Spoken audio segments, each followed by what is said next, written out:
Сәлеметсіңдер ме балалар? Бүгінгі қазақ тілі сабағына қош келдіңдер. Бөлімнің тақырыбы атақты тұлғалар, сабақтың тақырыбы негізгі және туынды етістік. Сабаққа сәттілік тілеймін. Бүгінгі сабақта тыңдаған материал бойынша жабық сұрақтарға жауап бересің. Өз бетінше мәтіннің тақырыбын және мәтіндегі негізгі ойды анықтайсың. Негізгі туынды етістікті ажыратасың. Өткен сабақты пысықтау. Етістік дегеніміз не? Етістік тұлғасына қарай нешеге бөлінеді? Негізгі етістік дегеніміз не? Туынды етістік дегеніміз не? Ойлануға 2 минут уақыт. Етістік заттың қимылын, іс-әрекетін білдіреді. Сұрақтары: қайтты, не істеді, не қылды? Етістік тұлғасына қарай нешеге бөлінеді? Етістік тұлғасына қарай 2-ге бөлінеді. Негізгі етістік, туынды етістік. Негізгі етістік дегеніміз не? Негізгі етістік етістіктің өзінен жасалынады. Отыр, тұр, жүр, жатыр, оқы, кел, бар. Туынды етістік басқа сөз таптарына сөз тудырушы жұрнақ жалғау арқылы жасалынады. Жаңа сабақты бастайық. Балалар, мұқият тыңдаймыз өлең жолдарын. Кешіп өтіп кешегі от жалыннан, дүниеге ерлігімен танылған, кең жаурынды талғардай тігійықты, бөрі кеуде, бүркіт қабақ бауыржан, қалтыраған атынан жауырдасы, Панфиловтың жорықтағы жолдасы, даңқ туын майдандағы көтерген, гвардия бөлімінің қолбасы. Балалар, бүгінгі өтетін атақты тұлғамыз Бауыржан Момышұлы екен. Бауыржан Момышұлы өмірінен бейне жазбаны бірге көрейік. Балалар, бейне жазбаны көрген кезде мұқият тыңдаңдар, өйткені сұрақтарға жауап бересіңдер. Маған мына кітап қатты ұнады. Бауыржан атамыз нағыз батыр, өте әділ, әрі адал адам болған екен. Батыр Бауыржан атамызды айтасыз ба? Иә, бұл Әзілхан Нұршайықовтың Бауыржан Момышұлы туралы жазған «Ақиқат пен аңыз» атты романы. Атамыздың әрбір әрекеті сондай әсерлі баяндалады. Мұнда батырдың бала кезінен бастап барлық өмірі жазылған ба? Бәр деуге болмайды. Егер сені батырдың балалық шағы қызықтырса, Бауыржан Момышұлының өзі жазған «Ұшқан ұя» деген кітапты тауып оқы, немесе Ай кітап сайтындағы аудио кітапты тыңдасаң болады. Өзі жазған? Бауыржан атамыз жазушыда болған ба? Иә. Ұлы Отан соғысы кезінде 316 атқыштар дивизиясының құрамында 207 рет ұрысқа қатысып, 5 рет жау қолында қалып, 2 рет ауыр жарақат алған.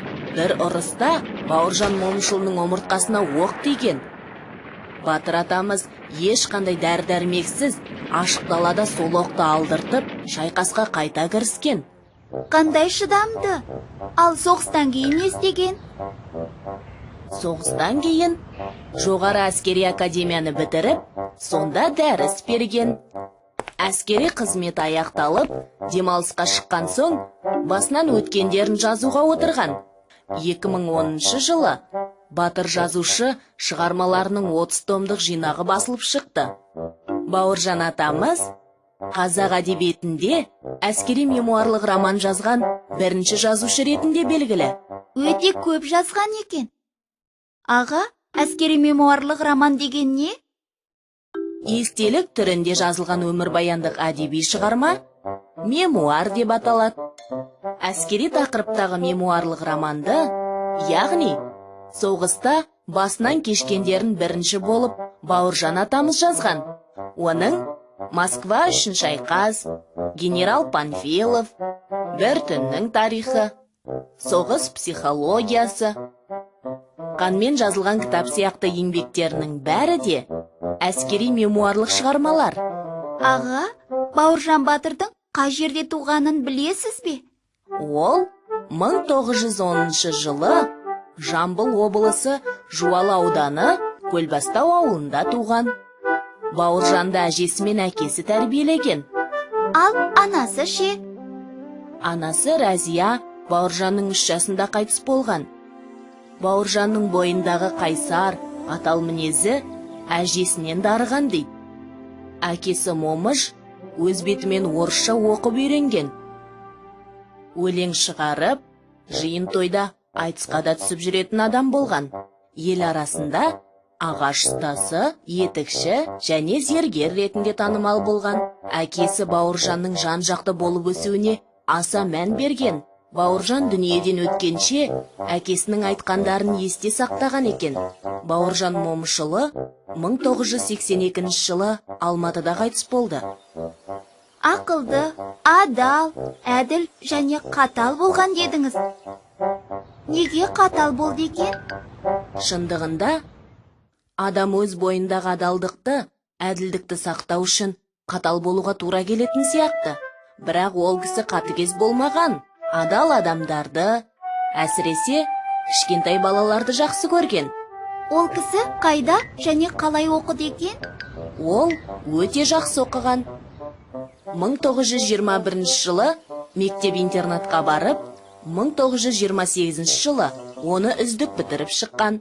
Бауыржанмен бір сыныпта әйгілі ақын Әбділда Тәжібаев та оқыған. Бауыржан Момышұлы соғысқа дейін мұғалім, кейін экономист болып жұмыс істеген.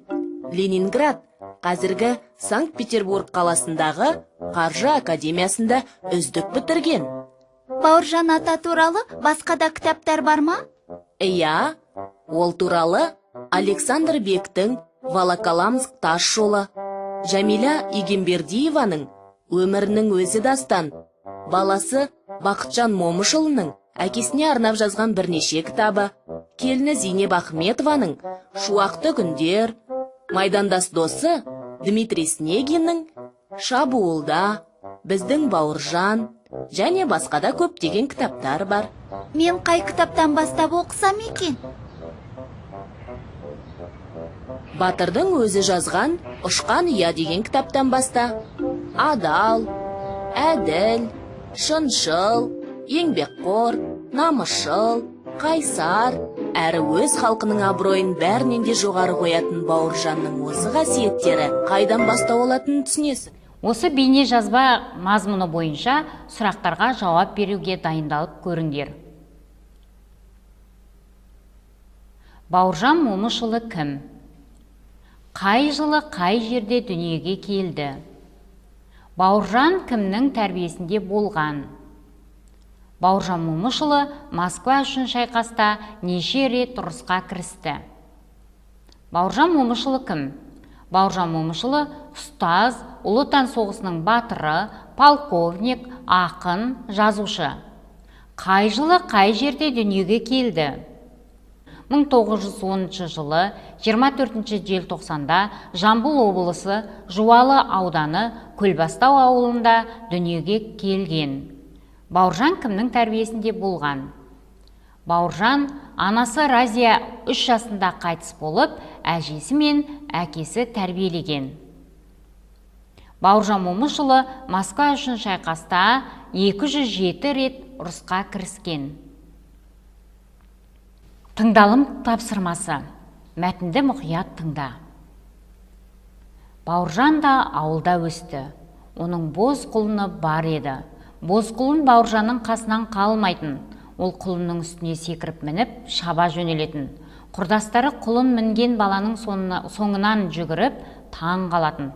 Сонда Бауыржан құлынның кекілінен сипап, «Бұлтай бурыл, мен Қобланды батырмын» дейтін құрбыларына мақтанып.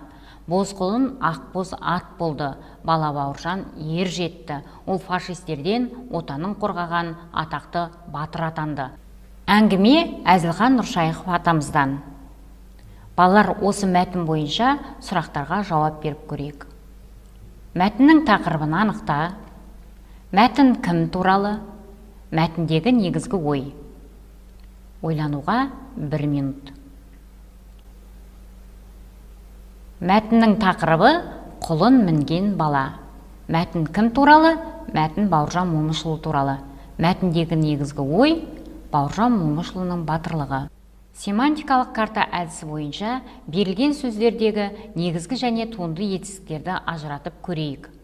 Етістіктер: оқы, шегеле, сәнде, кел, биле, жүгір, айтты, үтікте. Оқы негізгі етістік, шегеле туынды етістік, сәнде туынды етістік, кел негізгі етістік, биле туынды етістік, жүр негізгі етістік, айтты туынды етістік, үтікте туынды етістік. Жарайсыңдар балалар. Тапсырманы жақсы орындадыңдар.